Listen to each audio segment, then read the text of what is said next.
Hello and welcome to another episode of Focus on Outcomes. Patrick, how are you today? I'm doing well, Jeff. Good to see you. Good to see you. Today we have the pleasure of hosting Matt Cranney, the Executive Vice President of M3 Elevate.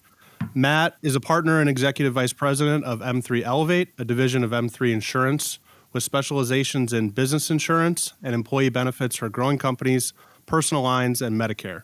He's also a member of the agency's Executive Operating Committee. Cranney oversees and provides strategic vision for M3 Elevate, along with various corporate strategic projects and initiatives. As an executive lead of the Employer Group, a wholly owned and independently operated subsidiary of M3 Insurance, Matt champions their dedication of delivering customized HR consulting and administrative solutions for organizations of all sizes and industries. Drawing on the Employee Group's expertise in human resources administration and consulting, full payroll services, and PEO, he helps ensure that businesses receive tailored support to navigate the obstacles of today's workforce landscape. Matt, welcome to Focus on Outcomes.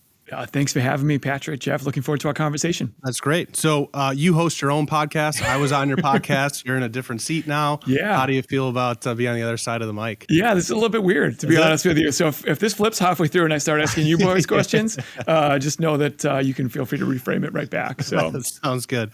So to get us started a little bit, can you tell us about yourself and the work that you do at M3 Elevate? Yeah, absolutely. So you did a really good job, I think, in the overview, providing a really high-level overview. I would just add, I've had the privilege of being with M3 for 20 years. So originally from Liverpool, England, born there. I know it doesn't sound like it, but I promise you that is a true fact. Lived in Scotland for a while and then met my wife, who was a Hodag from Rhinelander, Wisconsin, when she was traveling around Europe after she graduated college. I asked her where she was from and where she was living. She said Madison, Wisconsin. I couldn't find it on a map. To be honest with you, had no sort of knowledge or too much knowledge of the U.S. Knew where maybe Chicago, L.A., New York kind of thing, but never Wisconsin. And she was so far out of my league. I just kept saying yes until she said no. And fast forward 2 years later, and I found myself living in Madison and working for M3. And so that's probably a whole separate podcast about all the crazy stuff that happened in between then, which we're not here to talk about. But it's been a journey that I would never have imagined for myself. I think in high school, I would have been voted the least likely to ever live more than like 50 miles away from my parents. I put that on the fact that my parents are pretty awesome, not on like any issues with me. But all kidding aside, this was not in the script. And so it has been just honestly the joy of my life to be a part of M3 and the journey that we've had over the last 20 years, which we think the best part is we're just getting started. And Elevate has been a part of that. The Employer Group more recently has been a part of that. And it's just been a pleasure to kind of play a small part in that as I've grown my career, to watch the company continue to grow as well. So it's been really fun. Great. So we're both involved in solutions for SMBs. Yeah. Right. So what are some of the challenges that SMBs are facing today, and how do some of your solutions, I guess, fit into that? Oh, for sure. So first of all, I'll just kind of give a flavor from an audience perspective on what M3 Elevate is. Sure. and how we define small businesses. So for us, we have, and you mentioned these specializations, but we do property and casualty insurance. We have employee benefits insurance, personal lines insurance, Medicare insurance, and individual. So really, we think sort of all the solutions that anyone could ever need in that space. We define small business for our property and casualty team or business insurance up to about $100,000 in premium.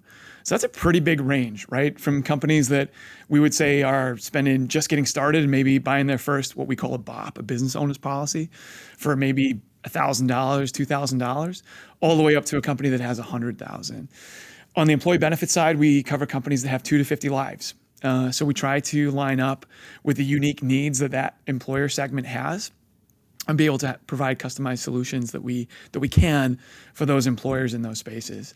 And so you asked about challenges, and I would start by saying for us, first of all, are there challenges? Absolutely. And we'll dive into those because I think they are real and present and important. I would also say as an immigrant to the country and as somebody who's become a U.S. citizen, there's no better place, I think, in the entire world to start a small business than here in the States. And part of that is, I think, the mindset that people have here in terms of just, hey, if anything is possible, if you can have the right attitude, the right connections, the right work ethic, all of those good things. And so I think one of the most beautiful things that can happen is when someone takes an idea that they've had. And I don't know about you guys, but my family's big fans of Shark Tank. And so we love to watch Shark Tank together and figure out like, hey, are these going to, this company going to get a deal or not? Well, the reality is 99.99% of all companies are not going to go on Shark Tank. But the ingenuity is still there. The impact is still there.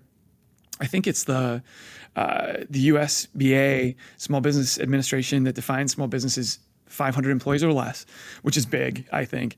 But they account for 99.9% of all employees in the U.S. Yeah. So when you think about that, man, if anyone's listening today and you own and operate a small business, thank you. Thank you for what you do. Thank you for being willing to take the risk to go out on your own, for the sleepless nights, for all of that.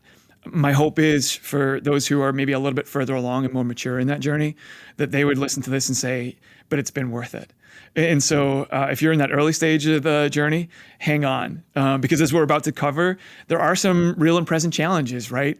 Economic uncertainty is the first one that I would point to that we're talking to a lot of our clients about. This is just a really complicated time to be alive, I think, in so many ways. If you are operating a small business where you are the only one responsible for paying your employees, for providing an impact with delivering your goods and services, it's really, really, I think, even more important that you have a pulse on what's going on with the interest rate environment, with what is going on in terms of at this federal level, at the state level. And so my encouragement in that challenge, I think, is just to focus on controlling what you can control. I don't know if you guys would agree with that, but the small businesses that you serve, but the ones that we serve that have the most success are the ones that understand what's going on out in the world, but stay focused on how can we make our products and services better? How can I take care of my employees better? And when we do that, I'm not saying you should have your head in the sand, but I think doing that more often than not leads to good outcomes. But I think that's a real challenge. I don't think you tried to, but I think you just said they should focus on outcomes. Oh, I see what I did there. Unintentionally for sure, but I really like that. Yeah. Oh man. Yeah. You guys can't see it, but they are slipping me $25 under the table. So no, thank you. Because I do. I think that is crucial in that. And again, obviously we're aligned from where you guys are focused on that as well. I think another challenge that maybe I would point out, and this is a newer, sort of more recent one so maybe not for you all in terms of what you've been seeing coming down the road, but just technology adoption. And obviously you'd be remiss to not talk about AI. I think everywhere we go, everybody wants to talk about, well, what does AI mean for you? What does it mean for your business? And if you're a small organization, generally speaking, you're probably not going to be building your own large language model, right?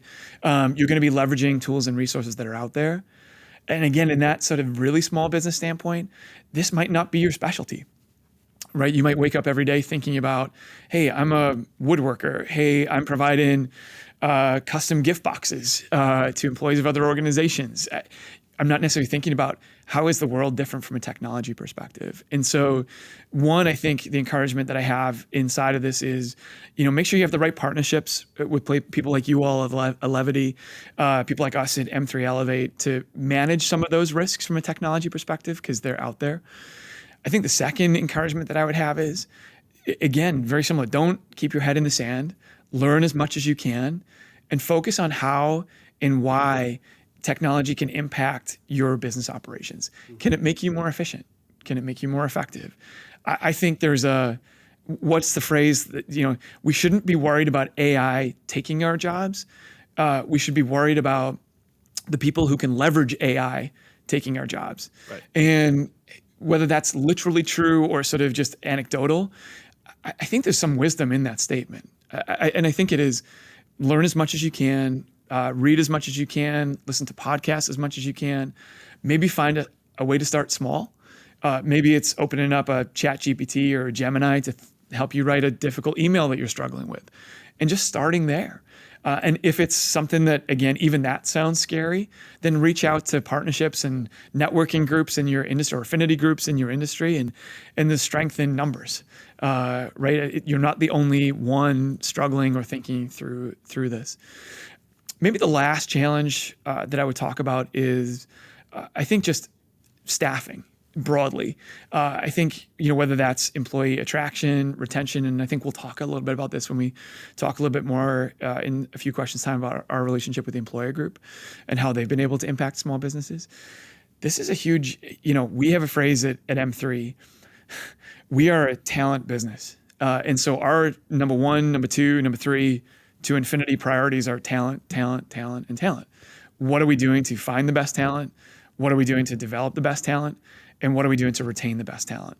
And if we don't have all of our leadership team waking up every day thinking about how we make the place better for our employees, then those employees we think are really talented. And another phrase we use, true talent can choose where it works. If you're really, really talented, M3 is not the only place, and insert your own business name here, where you can choose to take your talent. And so for us, one, you have to honor that choice. Two, you have to continue to make sure that the world of employee retention is different today than it ever has been. Employees want different things, I think, than they did maybe when I started at M3 20 years ago, right? And was asking about, hey, how many days of PTO do I get? And now that conversation is more, do you have an unlimited FTO, flexible time off policy? That can you talk to me about that? And as you're a small business, some of those things can seem just either out of reach or maybe just the purview of the larger organizations. But again, I continue to think that people wake up every day wanting to have a purpose.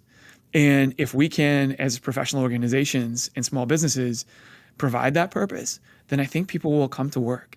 Once we get them there, then how we make sure that they are every year getting better at what they do.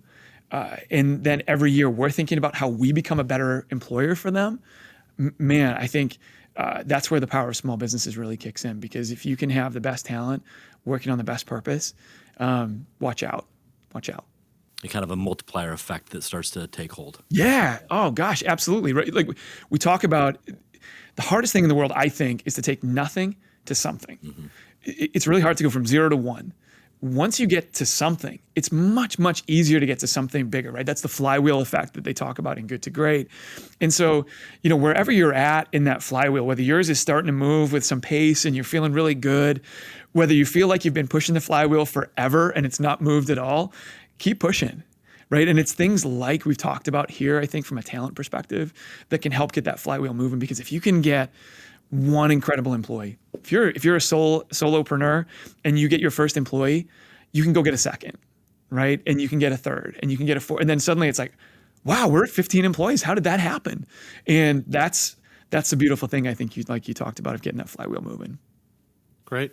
So let's shift gears a little bit, talk about the employer group. Yeah. So how recently was the acquisition that M3 made? It was maybe 5 or 6 years ago now? No, actually a little bit more recent than that. So about 2.5 years. Okay. Maybe where you're thinking is we've had a relationship with the employer group. Sure. As a client of ours for a long time. A long time, actually, maybe longer than the 20 years that I've been a part of M3. So why did that make sense, the timing wise, and I guess where do you see that business going? Yeah. Oh man, terrific question. So I think for us, one of the things that we think about, our core engine as M3 Insurance has been middle and large market employee benefit solutions and middle and large market property and casualty solutions. And as we continue sort of to get our flywheel going and our growth trajectory, one of the things that we recognize as an executive group, and I credit our CEO, Mike Victorson, and our president, Sean LeBoard, and the rest of our executive group at the time, for having the vision to think about, when you get that flywheel moving, it can be really difficult for your main growth engines to continue to sustain at the same pace and trajectory that you have. And so we needed more engines. And so as small businesses, when you think about whether you have a single product, right, or a single solution, maximize that, right? Lean into that for sure. But always think longer term about what's coming next. And for us, our next was standing up more divisions and specializations inside of M3. And that's where M3 Elevate came. We always did small business. We always did personal lines. We didn't have a huge focus on it. And so that for us was the catalyst 4 years ago to launch M3 Elevate internally with some new energy, leadership, and impact. So again, that's been going really well, and some other initiatives have been going really well. So now we have more engines. And so we start to think about a term that we use a lot at our business is adjacency. So what are now adjacent businesses that our clients that come to us for insurance solutions would be interested in? And one of those adjacencies that we were hearing a lot about was HR consulting, right? Or HR services more broadly. And so it was one of those situations where that part was strategy. The timing and the opportunity to partner with the employer group we were hugely fortunate. Angie Heim, who had owned and operated that business for 17 or 18 years. And you want to talk about somebody who, as a small business owner, was incredibly brave and creative in helping to grow that organization from a smaller size to when we purchased it at about 20, 21 employees. That's incredible work and a lot of blood, sweat, and tears and sleepless nights. And so when Angie was starting the process of thinking about her next chapter and thinking about what that would look like, she approached M3 and said, what could a partnership look like here? And we were thrilled to engage in that conversation. And so what it's looked like for us in the 2.5 years since we've come together is really just getting to know each other. I don't know if you all would agree with this, but I think when what's the statistic about the percentage of Fortune 500 mergers and acquisitions that fail? It's something I think like 70 or 80%, right? So it's a lot. And we wanted to approach with an attitude of time is our friend. So it wasn't on day one we had to figure out how can we change everything, because this business was doing incredibly well. They had an incredible leadership, still do an incredible leadership team, incredible staff, incredible clients. And we realized we needed to learn a lot because, I'm an insurance person, right? I'm not an HR solutions person. And so thankfully at the employer group, they all are. And that's where they came up. And people like Angie and others were really gracious and helpful in the transition to allowing us to learn. And now 2.5 years later, we're at a place where we have our new leadership structure in place that we're really excited about. The employer group really has 3 main service offerings that they bring to the marketplace. The first one is a PEO, or professional employer organization. And essentially that's co-employment. So for small businesses who are listening today, if you are struggling or looking for a partnership with somebody that can help you with things like payroll, things like HR issues, and you actually want to have all that burden sort of taken off you, not all of it, I mean, it's a partnership, the employer group is there for businesses like that. We also do what's called ASO, which is administrative services only, which is a lot of the same things that are involved with the PEO, but without the formal title of co-employment. The legal relationship is not there from that perspective. We also do payroll only. So if somebody just needs help figuring out payroll, because again, as small businesses, we use a phrase that we don't think small businesses have CEOs as in chief executive officers. They have chief everything officers, right? And so if this area is an area that you're like, that's not a strength for me, the employer group can help. And then the last bucket is HR consulting. So things like we need to look at our handbook. We haven't looked at our employee handbook in a long time. We need to review that, update that, make sure that we're really up to speed. We want to do a compensation project. We want to look at our roles. We want to make sure that we're meeting just exactly what we talked about before, right? We want to make sure we're a great place for talent. The employer group HR solutions team can help with some of that as well. So we talk a little bit at Elevate about the difference between can we do something and should we do something? Yes. And when you mentioned some of the adjacencies that you were trying to find at M3, how do you balance that? Okay, we're really good at this and this is what we're experts on. Now we're going to take a leap and get into something that A, we're not known for, B, we're not sure if we'll be successful at. So I guess talk about that balance. And obviously you guys made the decision. It sounds like it's going well, but for others, it wouldn't. Right? For sure. Really super thoughtful question. In the spirit of complete humility, I mean, we're figuring this out, right? So let's be honest. We're not ready to write the book on how to do this successfully. And if you ask the incredible leadership team and employees at the employer group, I think they'd say, yeah, there's definitely some things we could have done and should have done differently to make it work. I would say, though, having said that, some things that we thought about. One, when we think about adjacencies, specialized leadership leading specialized areas. So it wasn't like we partnered with the employer group and said, hey, we're going to hire, somebody from M3 to go in there and lead the operation. We wanted to make sure that they had a really, really strong culture and leadership team that was ready to take the next step and ready to sort of continue on the incredible legacy that had been built.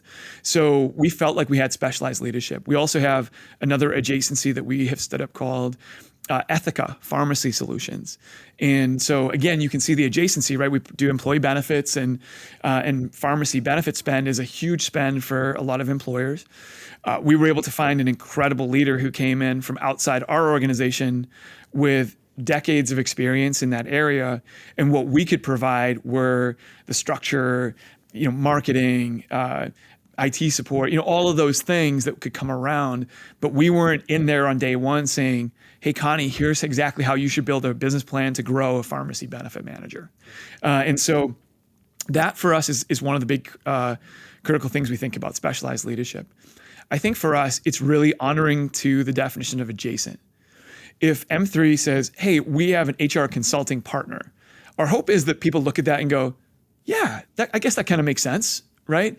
It's close enough to insurance and what our customers are looking for.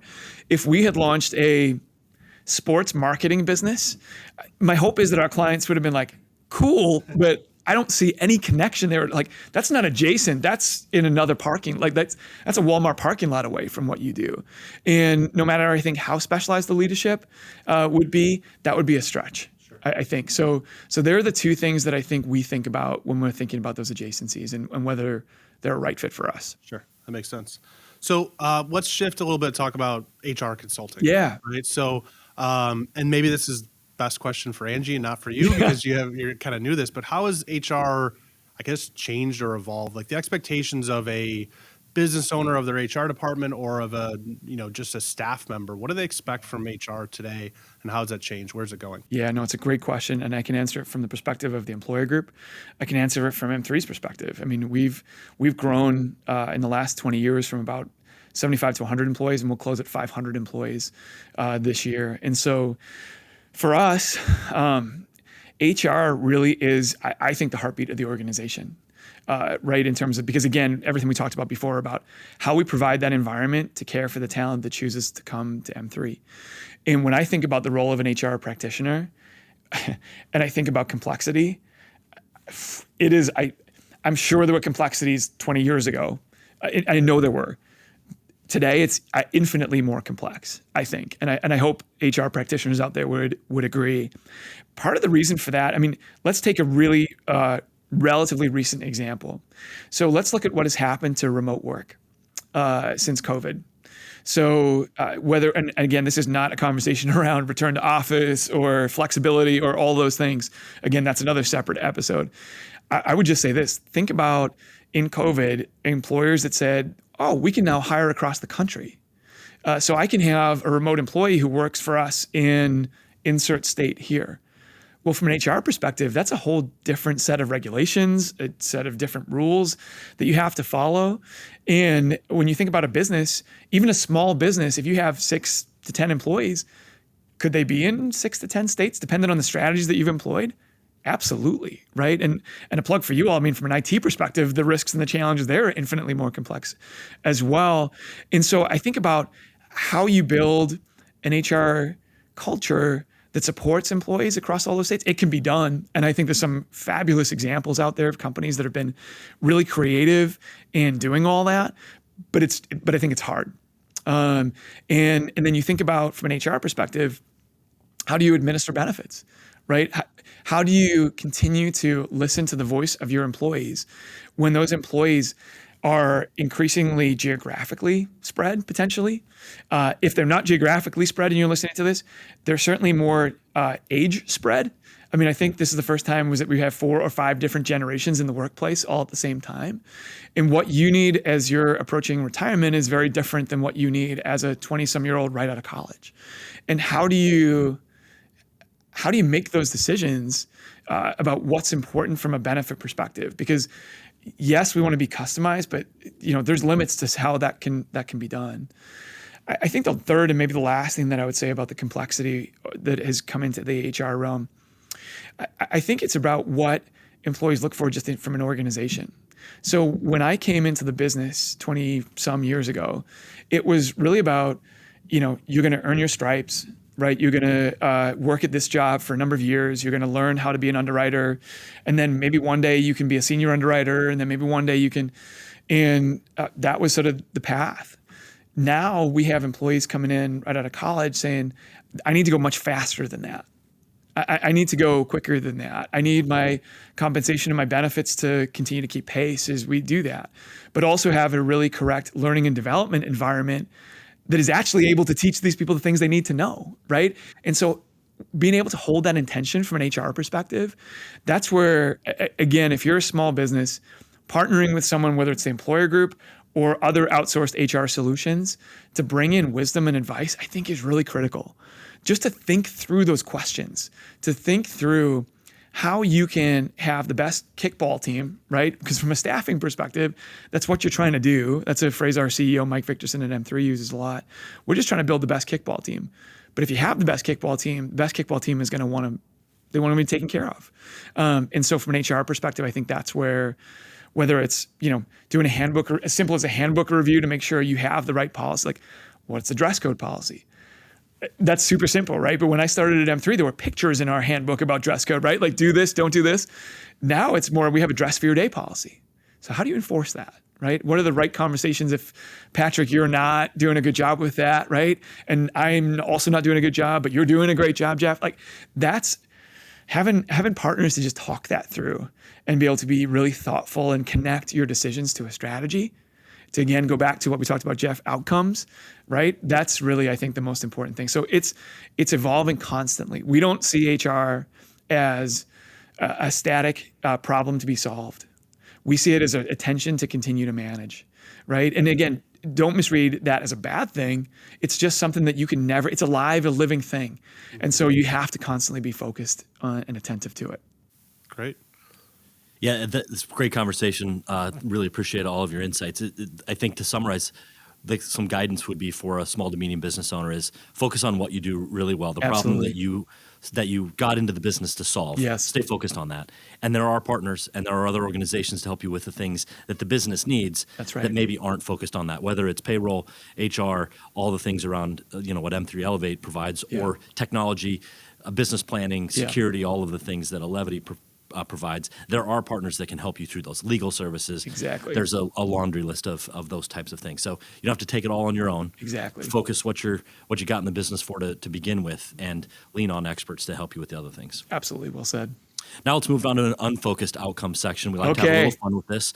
So we'll do a little rapid fire question and answer. Yes. So first thing that pops in your mind. Let's go. Do you have a hidden talent? I used to say this question, flat pack furniture assembly, when our family was, Wow. I am really good. And everybody who knows me knows that I'm not a detail person. That's not my strength. But there's something really calm and soothing about sitting down to do like a massive, we've done cupboards and tables and chairs and all that kind of stuff. And so I would say that is probably something that people would be like, absolutely not that guy. Now, please don't mistake me. Like I've thrown things at the wall, all of that too. But that's been my secret talent. So like IKEA assembly as a service is a business that you could start? Let's do it. Okay. Yeah, small business. I might be hiring you. A favorite English Premier League team? Oh, easy question. Liverpool. Okay. So born there, grew up in Liverpool, follow them every week. If one of my biggest achievements as a parent is so far my kids are all supporting Liverpool, and so yeah, Liverpool forever. All right, great. Never walk alone. You'll never walk alone. Absolutely. Double knot or single knotted shoes? Double knot. for sure. I work in insurance, Jeff. So you gotta manage the risk. You got to manage the risk. I always, on a serious note, like it's funny you asked that question because I have always double nodded, and I read something that John Wooden, the legendary basketball coach, used to, one of the first training sessions he would have with his team every year, he would have them tie their shoes, and he would teach them how to do it.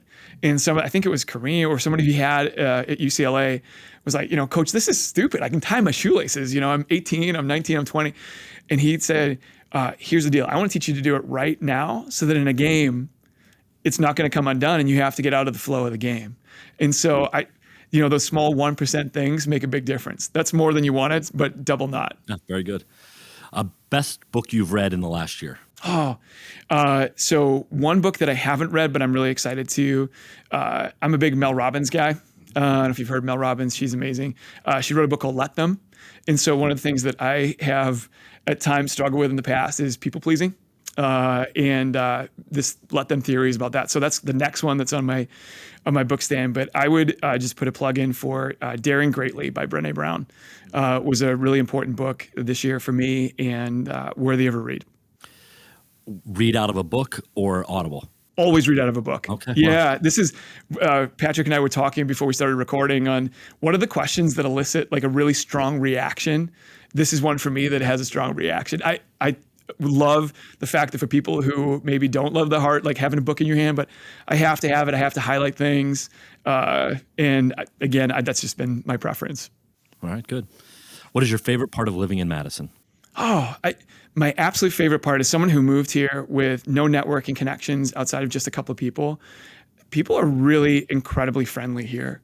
And as someone who has had to build a network after sort of some of the places in life where you quickly build, like school, right, college, you build a network. I came in after that. And it was kind of honestly one of the things that I thought that would be hard. But Madison has been and continues to be, I think, that perfect size where it's big enough that we have so many incredible amenities here and it's beautiful. But it's small enough that, we can build relationships with people across businesses. And Patrick and I were talking before we recorded about somebody that we mutually know that, we wouldn't have that connection maybe if we lived in a big city. And so it's absolutely my favorite part about living here. Great. We're glad to have you. Thank you. Well, before we wrap up today, can you share with people where they can connect with you, find out more about M3 Elevate? Yeah, absolutely. So obviously our website, m3ins.com, is where to find out everything about M3. We have Elevate specific information there. Theemployergroup.com is their specified website, but we also have links to that through the M3 site as well. And then, of course, I'm on LinkedIn. So if anybody wants to reach out or has any questions, or actually one of my favorite things, if you disagree with anything that I've said today and you want to chat about that, please reach out and connect. And again, to the question about favorite thing about Madison and maybe Wisconsin and the Midwest, would love to connect with people.